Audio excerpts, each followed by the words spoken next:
this is our van Wanda. Wanda was originally a carpet fitter's van. We found her in Romford in Essex, but we brought her back to the Midlands and we basically turned her into a kind of an adventure van, on the premise that we do a heck of a lot of alpine climbing, mountaineering and general rock climbing. So it was really important that we had a van that had a lot of storage, but it was also cleanable and very practical. So I guess the main thing to say is she's quite a compact van, but she's actually quite spacious. So we've been really hopefully quite clever in the way that, say, the kitchen is put together.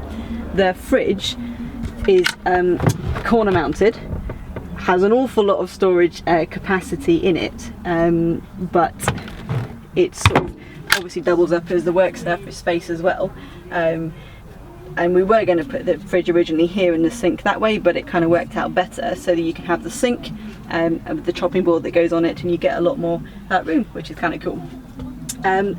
You've got gas heating, which I guess is probably one of the nicest features of the van. So we've taken her out in the middle of winter when all the snow is going down, and it's really handy because you just basically set it to the temperature you want, leave it on, and it kind of works off the temperature gauge, so that even during the nights, if you're normally going to be chilly in the snow, the vents will come from the floor at the bottom and also behind your seat where the bed has pulled out, which means the person sleeping here is very, very toasty.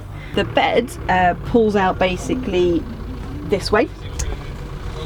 The cushions come down here and you just pull this part of the bed out, or the bedding is hidden away in here, and it kind of makes kind of like small double sized, maybe a little bit slightly larger than a small double sized, but it's certainly long enough, surprisingly long enough actually, to get, you know, two people sleeping really comfy cozy in it, which is nice. I kind of like my creature comforts, so one of the things I was adamant that this van had to have a sound system, so it's built in with speakers that kind of come all the way around the van, and it links up with Android and iOS through some sort of magical app, which I thought was really important, that for people who are hiring it, if they just want to sit and chill out and don't want to go up a mountain, that they can have access to all the entertainment, because we do have a TV point. I haven't yet purchased a screen for it because I can't remember the last time we watched TV, but it is there should anyone wish to plug it in and use it, basically. The table hooks up over here, and then folds away, so it's really, really good space saving, I think. We've got the books, games, magazines, coffee, lots and lots of coffee. We tend to, when everyone is hiring her out, it always comes with nice coffee, because I think it's pretty sweet to wake up to. And then all the clothing section here. And the reason we had bungee cord was partially because I really like it, and partially because my wife is really, really messy. So I thought, if I have bungee cord and it's on show, she's gonna have to be tidy. I mean, that didn't actually work, but the idea was there.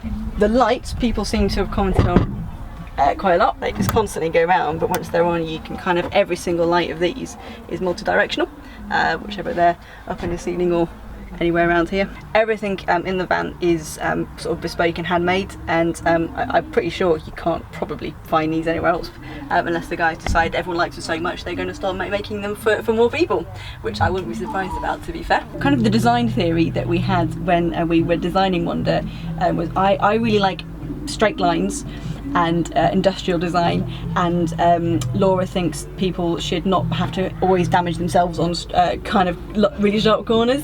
So the theme we kind of went with, or ended up with, was sort of industrial feminism. You'll notice there are a heck of a lot of sort of camping points and things in here, and all of these can be moved around. So if you say wanted to put up like string netting to have more bags or stuff put in, you can do, and you can also attach them to the floor, so that if you bring four-legged furry friends along, you can actually just put a dog crate in here and strap it down, and dogs are more than welcome, so long as they're kind of Jack Russell sized, or maybe like a Springer sort of size. Probably not Great Dane, but you could try. Basically these drawers are pretty sweet because you can fit an awful lot. I promise you can fit a full 70-litre rucksack that is full of a complete rock climbing trad rack and everything else you could need for a day's climbing or mountaineering in here. But it's also really handy that all these plastic boxes pull out for two reasons. One, if you come back from a muddy walk and you just dump your shoes in here, you can pull them out afterwards, or we can pull them out afterwards and hose them down. But two, it means that if we're kind of doing swapping over from hiring, we can take our stuff out and we've got spare ones of these to just whack in, which is really handy.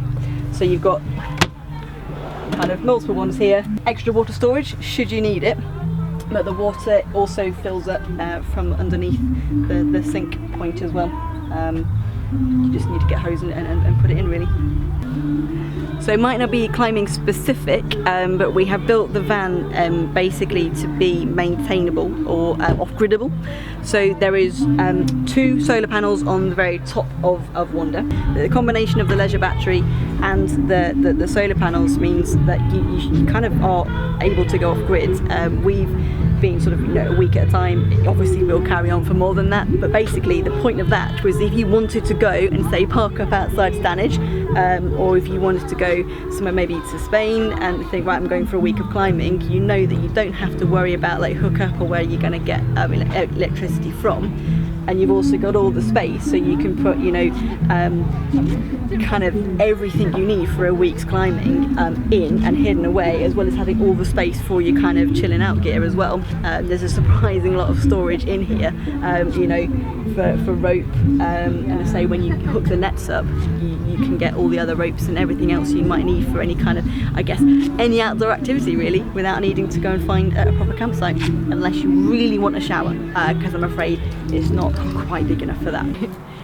So the reason that we picked Wanda, she is a Renault Traffic long wheelbase high top.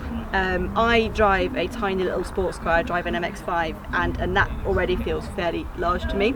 I can drive this van perfectly, I can park it, I can parallel park it, which is a great achievement. Sadly there are no photographic evidence, which is a great shame.